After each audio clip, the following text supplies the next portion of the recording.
G. Striktong patnubay at gabay ng magulang ang kailangan. Maaaring may masiselang tema, lengguwahe, karahasan, sexual, horror o droga na hindi angkop sa mga bata.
Ito ang kauna-unahang talakserya Face to Face. So magandang umaga, magandang good noon at good evening sa mga kamadlang viewers. Tayo raw mga Pinoy ay likas na mahiyain at laging nagkikimkim ng mga katanungan na hindi masasagutan kung hindi natin pag-usapan. Kaya naman panahon na para basagin ang ating katahimikan dahil ang problema pwede mong tawanan pero hindi mo dapat talikuran. Kaya kung may problema, harapin mo. Pag-usapan natin face to face. Kaya ngayon, kung may problema ka, pag-usapan natin yan face to face. Ano nga ba ang pag-uusapan natin ngayon, partner? So, noong nakarang episode, partner, ang tinalakay ang issue ng magkaibigang nag-aagawan sa isang lalaki. Ngayon naman ay isang issue ng contemporary at modern art. Pero bago yan, partner, ano nga ba ang modern art? Ano nga ba talaga? Modern art emerged as artists responded to the radical changes brought by industrialization, urbanization, and global conflicts. Movements like Impressionism, Cubism, and Surrealism redefined artistic boundaries, introducing new ways of representing reality, emotions, and concepts. Nilalayo ng modernong sining na tanggihan ang mga tradisyonal na aesthetic values sa pamamagitan ng reimagining o reinterpretasyon ng mga eksena at ideya. Ang mga modernong artista ay determinado na lumipat sa napanahon at manatiling napapanahon. Hep, hep, hep! Ano nga ba ang kani-kanilang mga panig, partner?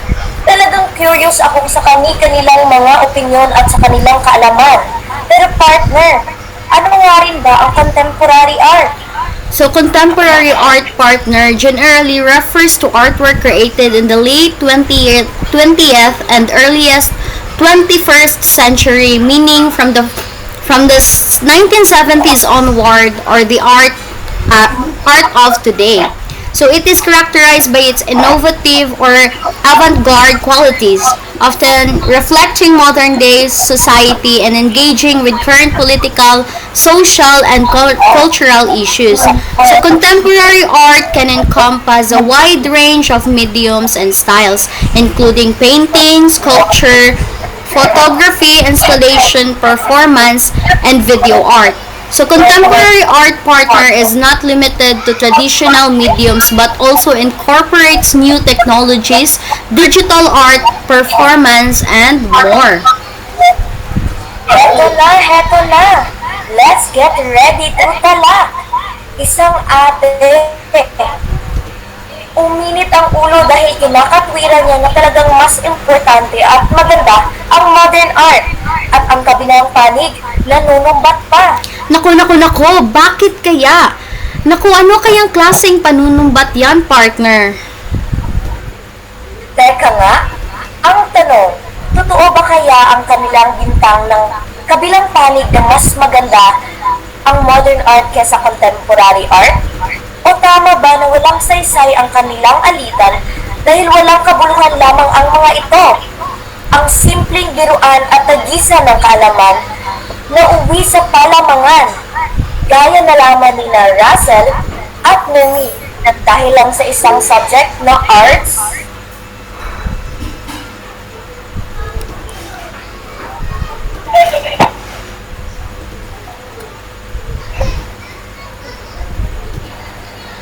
So ngayon partner, pag-usapan natin kung ang unang katanungan. So did contemporary art started decades earlier than modern art?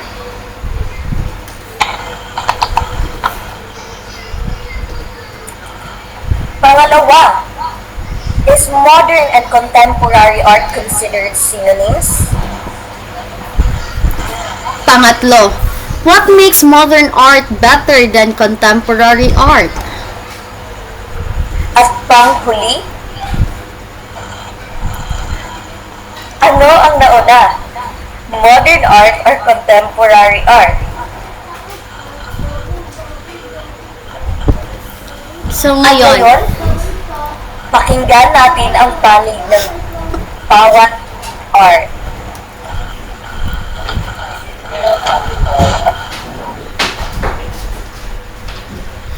Contemporary emerged first. Without the very access to the family of contemporary art is radical questioning of what art is, its prioritization of concept over mere reading, its direct engagement with society, and its fearless provocation. Fundamentally emerged first. How about you, Jenny? I know that contemporary art emerged first. No, bigaya ka na sa'yo. As you know, modern art came before contemporary art, and it started around 1860s and continued until the 1960s. The concept of contemporary art are only being inspired by modern art. So, clearly, ang imong kuan na contemporary art is only a successor of modern art. And meaning, mas nauna gyud ang modern art.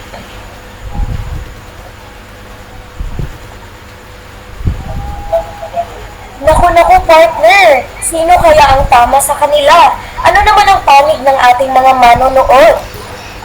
so ngayon partner, tatanungin naman natin ang ating mga kamadlang viewers dyan. So sa mga madlang viewers natin, sino ba ang gustong sumagot sa katanungan? Para sa inyo, ano nga ba ang mas nauna? Modern art or contemporary art? Sino dyan sa madlang viewers natin ang gustong sumagot? You can raise your hands, madlang viewers. Base sa mga narinig nyo sa dalawa, ano nga ba ang mas nauna? Contemporary or modern art? Yes, Lian, parang may isasagot ang si Lian. Ano nga ba ang nauna, Lian Alabata?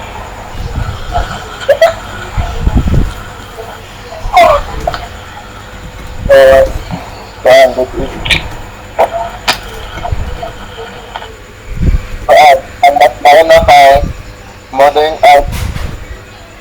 So, di ba ang contemporary art kay nag-start siya during the 21st century. Ano? Okay. So, para sa'yo, partner, tama ba ang sagot ni Lian?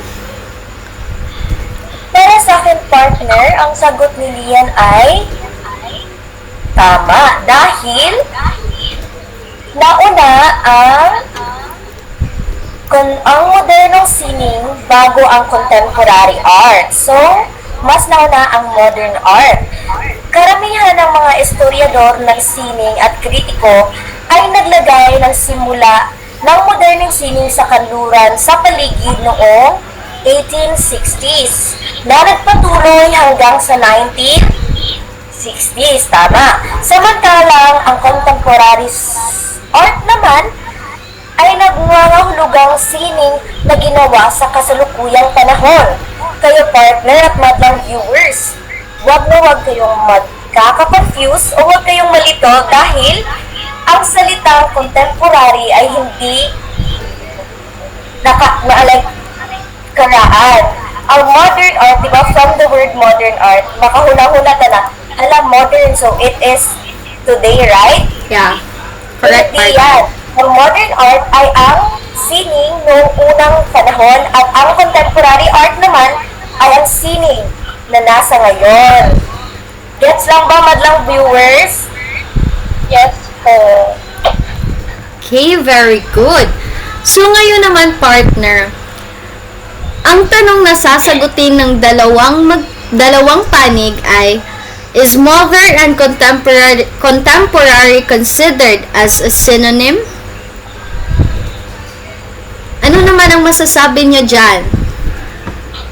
Nermi at J. Rasa.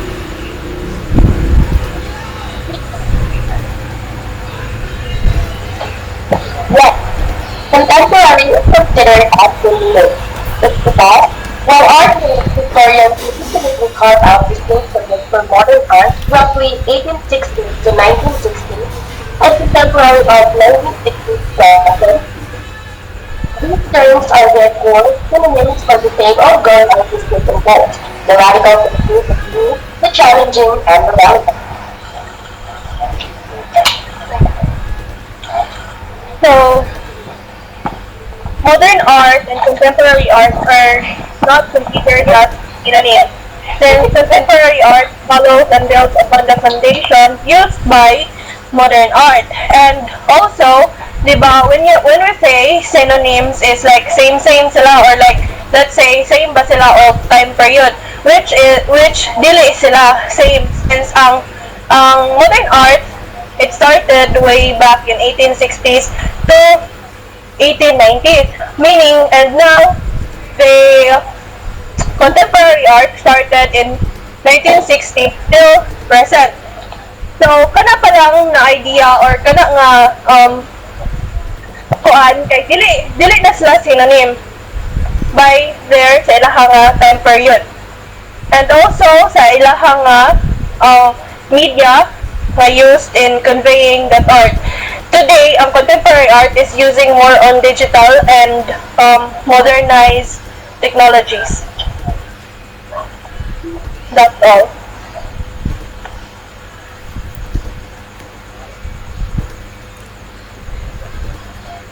Naku, madlang viewers, may nakuha ba kayong kaalaman sa mga kanilang sagot?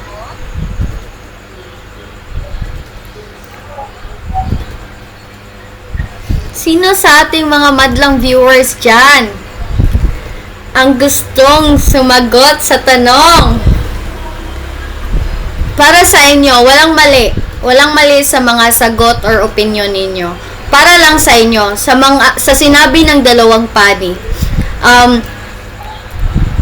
Synonyms ba ang modern at contemporary art? Sa mga madlang viewers dyan, Yes, Aboy?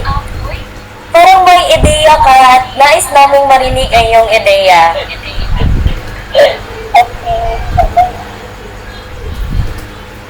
Igabasa ko sa inyo ang dati, kaya nakalimutan pa kami.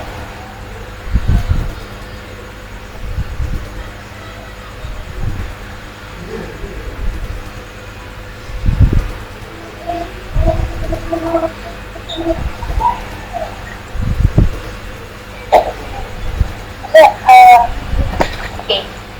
So, ito yung question. Ang Yes. modern art at contemporary art ba ay considered na synonyms. synonyms?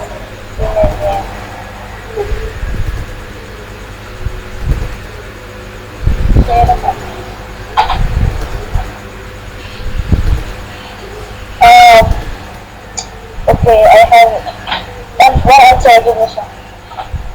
As based on your, based on the, based sa inyong mga ka-opening presentation, modern art and contemporary art are not considered as synonyms. Contemporary art follows and builds upon the foundations used by modern art. I think that's That's all.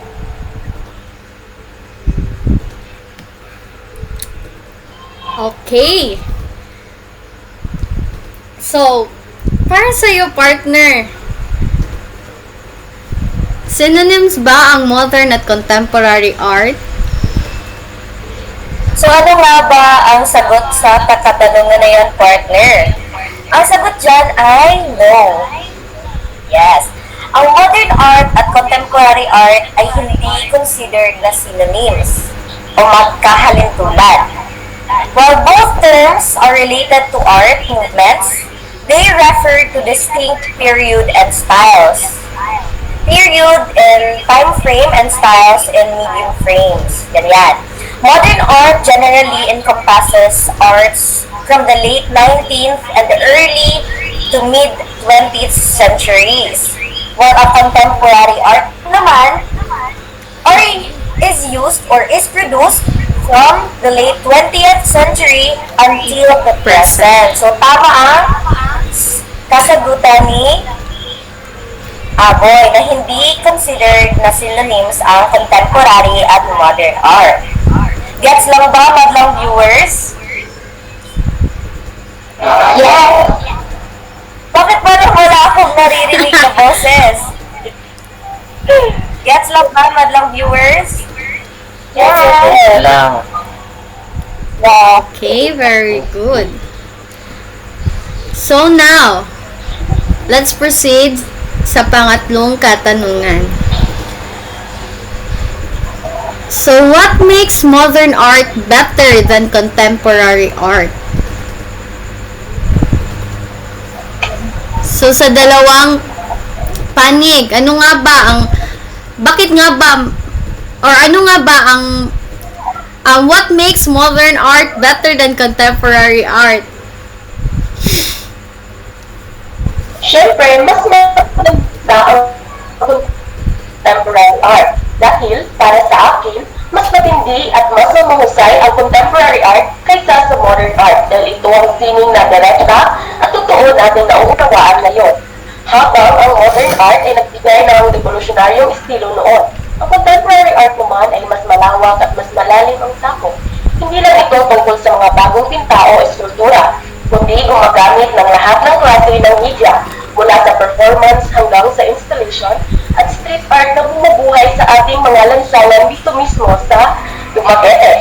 Mas nakikipag-ugnayan ito sa ating lipunan, mas nagtatanong ng mga kritikal na issue, at ang kagandahan nito ay nasa kakayahan nitong magpagulo ng isip at magbigay ng bagong pananaw sa mga komplikasyon ng buhay sa taong 2025. Mas personal ito, mas eksklusibo, at higit sa lahat, mas may kabuluhan sa ating panahon. Hindi katulad ng modern art, mo, Nermi. Naku, ano kayang sagot sa kabilang panig? Kaya nga May partner, ikakasugat ka pa ba? mukhang hinamon. So, modern artists were able to play with the audience gaze, offering not just an immediately obvious image, but merely suggesting what may be intended. So, you mentioned that your contemporary art is much better than modern art, but have you seen the things that they called contemporary art were just merely a, for example, let's say katong naa sa circulating siya around the media nga katong saging gipatapot siya in a wall, and it costs million, and then muna lang ginatawag na contemporary art nowadays. And if you will think of it, makonsidered ba siya as art, or like mas better ba siya sa modern art na mas ilahang emphasize kung unsay feelings, kung unsay angay ipasabot sa artist. So modern art is better because it helps create new ways of making art that many artists still use today, including contemporary art. So modern artists were able to play with the audience gaze offering not just an immediately obvious image, but merely suggesting what may be intended. Naku, partner! Narinig mo ba ang kanilang mga panig? Sa tingin mo, ano ang mas maganda, partner? Ang modern art ba o ang contemporary art? Para sa akin, partner, both of them ay mahalaga at nagbibigay ng like message sa panahon ngayon. Like even though that ang modern art is past, but at the same time makuan mo gud siya karon nga karon nato nga generation wherein ang modern art is siya nauna, but at the same time pag abot karon sa atong contemporary, which is karon nga present, gi-evolved ang sa modern art. So both of them are important kay without the modern art, like murag silbi dili ta makakuan og contemporary, di ba? Like wala tay kaayo yung mga references sa mga arts nato ingana kay since ang modern art is based from the past. And at the same time, contemporary art are also important because wala man tayo makuan karon since ang tanang mga tao karon nga generation is nag-evolve. So, kita pod like sa atong mga arts naapod siya na-evolved wherein mo na siya karon nga gitawag nato nga contemporary art, which is kana nga present nga karon nga present na mga arts nga gigama sa mga artists. So both of them are important, partner. So para sa iyo, partner, ikaw naman ang tatanungin ko. Ano bang mas importante para sa iyo, modern or contemporary art? Sa tingin ko, partner, both ay important. We wanna know why, mga madlang viewers? Kasi, di ba, different artists, naman sila yung different ways or expression of expressing of emotions, feelings, ganyan, di ba? Yeah, So, we can use in modern art more on kung anong good siya, realism, ganyan. And ang sa ang contemporary art is muna siya imong makita, like usually during sa like mga TikToks. Have you seen videos na murag ni-argue ang mga people whether ang contemporary art is na karon nga days is considered ba just siya as an art or kuan ra? Madlang viewers. No. So, that art kay naaray isa ka butter then in a specific area nana sila murag museum, let's say dayon naay butter then naaray isa ka tawo nagipalo-palo ang butter ba. So di ba ang sound sa butter is murag ganyan, murag wetty vibes ganyan. So muna yung argue nila if ang contemporary art na is considered ba just as an art if inato na nga art ang ipakita, not like sa modern art, di ba? Nga murag more on Aesthetic. kuhan sila paintings, Yeah. visuals, di ba? So for me, both are important kay both po sila naghatag og ways sa isa ka artist na maka-express sa ilang emotions, sa ilang self, ganyan. So, both are important. Agree ba kayo dyan, mga madlang viewers, na both are important or naa sa inyo nga mas better na art?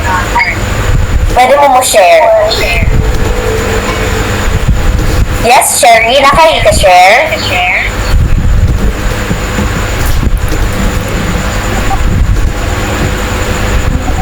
Feel free to share ang mas better, like, kung saan na art ang mas better. So, patungkol ba ko? Yeah. Dongagra. Opo. So, agula ka sa ginagawa na both modern at contemporary important dahil naman ito sila ginahang kaganyan na mga unique na pinapakita nato. Okay. So, in addition ato partner, so, it is also included sa atong report wherein modern art, diba, na sa past, katong sculpture, mo to siya yung mga most conjud kayo. But karon sa generation, karon sa present, like naanay katong mga video editing, ingana. So, karon, let's start sa let's give the floor sa ato ang reporter or sa atong panig nga si Jay.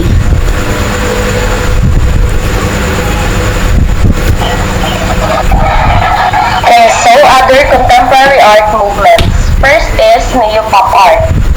Ang neo-pop art ay sumulpot noong 1980s parang comeback at bagong interpretation ng original na pop art noong 50s at 60s. Kung ang pop art dati ay kumuha ng imagery sa mass media at consumer goods, ang neo-pop art artist naman ay binalikan ang mga temang ito para may kasamang mas sarkastiko o kritikal na pananaw, lalo na sa celebrity culture ng branding. Gumamit sila ng bright colors, familiar na commercial images, at techniques na parang mass production, minsan nagiging blur ang line sa pagitan ng art at commercial product. Reflection ito ng continuing pero mas komplikado na komento sa consumerism at media sa ating post-modern world. Pangalawa ay ang photorealism. Ang photorealism na sumikat noong late 1960s at 1970s ay isang genre ng painting kung saan ang artist ay gumagawa ng larawan na halos identical sa isang high-resolution na litrato. Kadalasan, nagtatrabaho ang mga artist gamit ang mga projected photos at sobrang detalyado nilang ginagaya ang bawat bahagi para maging hyper-realistic. Ang mga subject nito ay usually mundane o everyday scenes tulad ng urban landscape, shop, windows, still lifes, or portraits. Hinahamon nito ang audience na pag-isipan ang nature ng perception at ang relationship ng painting sa photography. Sobrang technical skills at pasensya ang kailangan dito. Pangatlo ay ang conceptualism. Ang conceptual art ay lumabas noong mid-1960s ay isang art form kung saan ang ideya o concept sa likod ng artwork ang pinakamahalaga kaysa sa physical na anyo nito. Ang actual na physical artwork ay pwedeng minimal, temporary, o minsan wala talaga. At kadalasan ay documentation lang ng ideya tulad ng text, instructions, o photos. Radical itong humahamon sa traditional notion ng art sa pagtatanong kung kailangan talaga ng maganda o skillful na object. Instead, binibigyang diin ito ang intellectual inquiry, philosophical questions, at ang process ng pag-iisip ng audience. Ang apat ay ang performance art. Ang performance art ay isang live art form kung saan ang artist mismo ang gumagamit ng kanyang sariling katawan, actions, at presence bilang pangunahing medium, madalas sa harap ng audience. Sumikat ito noong 1960s at 70s at pinagsasama ng element ng teatro, sayaw, musika, tula, at visual arts. Dahil dito ay ephemeral, pansamantala, umiiral lang ito sa tagal ng performance na humahamon sa static at pwedeng ibentang nature ng traditional artwork. Layunin ito magbigay ng immediate visceral at madalas interactive na karanasan. At madalas ito nag-explore ng themes tulad ng identity, social critique, gender, at body limits. Panglima ay ang installation art. Ang installation art naman ay isang three-dimensional na artwork na nagtatransform ng buong espasyo. Lumilikha ng isang immersive at madalas site-specific na karanasan para sa viewer. Umunlad ito noong 1970s at pwedeng magamit ng iba't ibang materials at media tulad ng everyday objects, ilaw, tunog, video at natural elements. Ang key characteristic nito ay ang viewer ay literal na pumapasok at nagiging bahagi ng environment ng artwork. Imbes na tinitigan lang mula sa labas, nire-redefine ito ng relasyon sa pagitan ng artwork, ng viewer at ng exhibition space na naglalayong magbigay ng specific na mood, idea, o sensory experience experience at madalas ay nagkokomento sa social, political o environmental issue. Pang-anim ay ang earth art. Earth art or land art. Ito ay kinikilala rin bilang land art, isang movement mula sa late 1960s at 1970s kung saan ang mga artist ay gumagawa ng sining direkta sa kalikasan at gamit ang mga natural na materyales. Kadalasan, malalaki ang mga gawain ito, nasa malalayong lugar at gawa sa lupa, bato, puno at tubig. Hinahamon ng earth art ang traditional gallery system at ang commercialization ng sining, na binibigyan diin ang koneksyon ng artist sa kalikasan, environmental concerns at ang lawak ng natural processes. Marami sa mga works ito ang ephemeral o pansamantala, nasisira ng kalikasan at documented lang sa pamamagitan ng litrato o video. The last one is ang street art. Ito ay tumutukoy sa anumang sining na ginagawa sa public spaces. Karaniwan ay sa labas ng traditional art venues at madalas ay walang pahintulot. Nag-evolve ito mula sa graffiti culture noong 1980s at naging mas kilala noong 2000s. Kabilang dito ang iba't ibang forms tulad ng murals, stencils, stickers, paste up at iba pa. Ang street art ay inherently transient at demokratiko. Direktang nakikipag-ugnayan sa publiko na nakakakita nito sa kanilang pang-araw-araw na buhay. Madalas itong may dalang social, political o cultural messages, nagsisilbing forma ng public commentary at nagtatransform ng urban environment habang hinahamon ang notions at public versus private space at ang accessibility ng art. Yun lamang po ang pitong contemporary art, ang pitong other contemporary movements. Okay. So, bago tayo magtatapos, partner, I would like to say thank you to everyone nga ni-join sa ato ang reporting karong gabi una. I know nga everyone are busy, daghang mga gipangbuhat, but then you give time nga mo join sa amo ang report and hope that daghan mong nakatunan sa mga gipangkuan sa ato ang duha ka buok nga panig. So, partner, ano na? Thank you sa lahat-lahat ng mga madlang viewers natin ngayon. So before tayo mag-end, since sumayaw tayo kanina, i-end natin ang ating call sa pagsasayaw. Okay lang ba ang lahat? Yes. May I request everyone to join with us sa atong sayaw na face-to-face.